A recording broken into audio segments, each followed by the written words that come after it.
On the surface, it's a pretty picture. This is Manukau Island, the second largest of 5 islands that make up the Tunku Abdul Rahman National Park, about 5 kilometres off Kota Kinabalu in Sabah. The reef here draws divers, snorkelers and beach lovers from around the globe. But just 200 metres away, on the other side of this jetty, lies a reef in ruin. This is the outcome of fish bombing.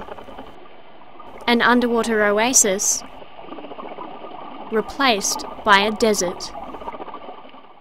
And this is what's causing the destruction: homemade explosive devices that function like a depth charge.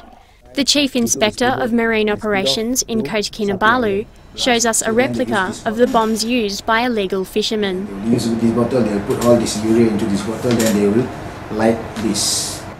Because they got a matches right on top of it. So they will light, then when go into the water, the thing will blast. When this thing blasts, the fish will die. The ingredients are simple, the practice straightforward, but the aftershocks continue to be felt decades on. This is ruthlessly efficient fishing. The shockwaves rupture the swim bladders of fish, causing them to float to the surface where they can be easily collected. Not only does it decimate the local fish population, it destroys the entire environment because coral cannot withstand the force of the impact. Our inspection of Agril Reef on the northwestern boundary of the park reveals coral yet to recover from blasts more than 10 years ago. Here we find the remnants of bombs.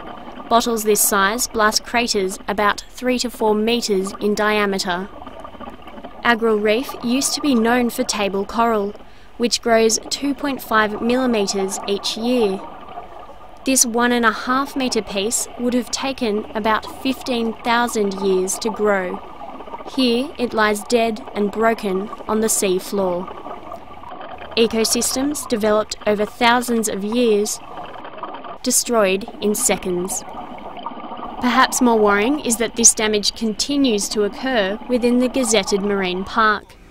While fish bombing has declined in recent years, thanks to joint enforcement by Sabah Parks and Marine Police, it persists due to logistical difficulties. On February 13, Marine Police witnessed a man fish bombing here at Sapi Island, but he sped into the shallows where the larger police boat could not follow. The boat, seen here in the police marina, was found abandoned. The catch had long been dumped. Insufficient manpower is also an obstacle.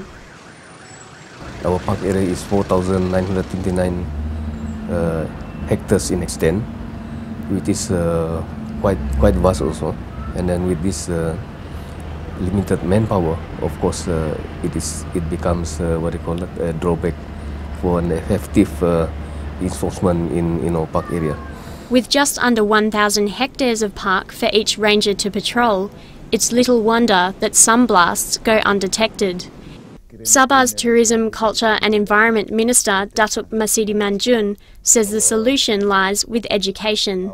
My hope personally are the younger generations who will become more conscious about conservation, people who will put conservation as the most important agenda of their generations. When we reach that level of awareness, perhaps we will be in a better position to eradicate this menace once and for all. Implementing that education remains problematic. At the local school on Pulugaya, marine conservation has yet to be incorporated into the syllabus, and teachers face a tough task in educating their students. What do the students think about coral bombing? Okay, generally I think it's accepted here, fish bombing, I think. Because when you say, it seems like it's a joke for them. It's not a serious thing. Even this morning when I asked them, they would say something like, oh, his father does it, or his father does it. And so it's not really serious. Students here may not see fish bombing as a serious problem, but they're well aware that it's a serious offence. When I arrived this morning, I was told that students did not want to be interviewed on camera. Many of them have friends or relatives who have been involved in fish bombing. Off camera, however, I was told that the students can buy pre-made fish bombs from a village just behind this school for about 10 to 20 ringgit. So it shows that for some students, fish bombing is common practice. One of the main problems authorities face is that the group they are trying to target is largely unresponsive to education campaigns. Marine police report 80% of fish bombing activity is carried out by illegal immigrants. Most illegal immigrants to Kota Kinabalu end up in small seaside villages or kampungs like this. This is Kampong Pondo, and it's home to 1,726 people, including some 200 illegal immigrants. Living here is not easy. Most have no education, no stable job, and often no nationality.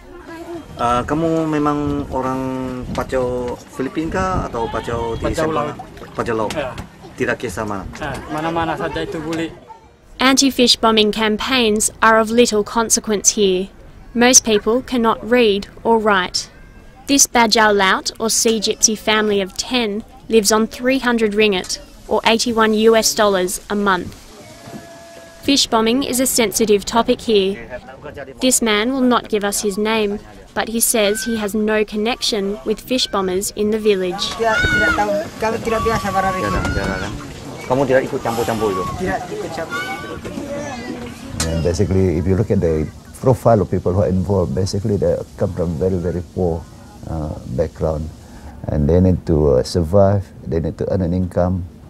And this is where I think the temptation is too great for them to resist. What incentives are being given to those people to discourage them? Those who are assisted must be citizens, meaning to say that immigrants will have to be excluded from any assistance that is being given by the state government.